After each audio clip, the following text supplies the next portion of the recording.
Hi అండి, నేను మీ Rajani foodies. ఈరోజు బ్రెడ్ హల్వా డబుల్ కా మిఠా తయారీ చూద్దాం.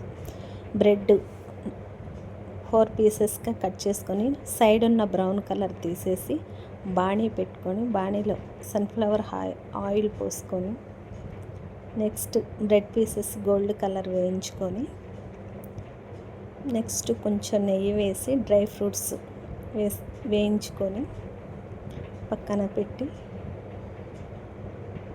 వేరే బాణీలో షుగర్ 2 కప్స్ 1 కప్ వాటర్ పోసి తీగపాకం వచ్చే వరకు, తీగపాకం అంటే లైట్ తీగపాకం వచ్చే వరకు ఉంచి ఇలాచి 6 వేసి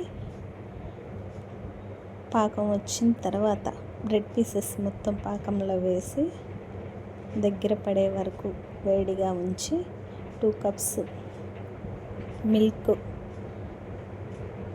క్రీమీ మిల్క్ యాడ్ చేసి దగ్గర పడాక చల్లారిన తర్వాత సర్వ్ చేసుకొని డ్రై ఫ్రూట్స్ చేసుకోవడం.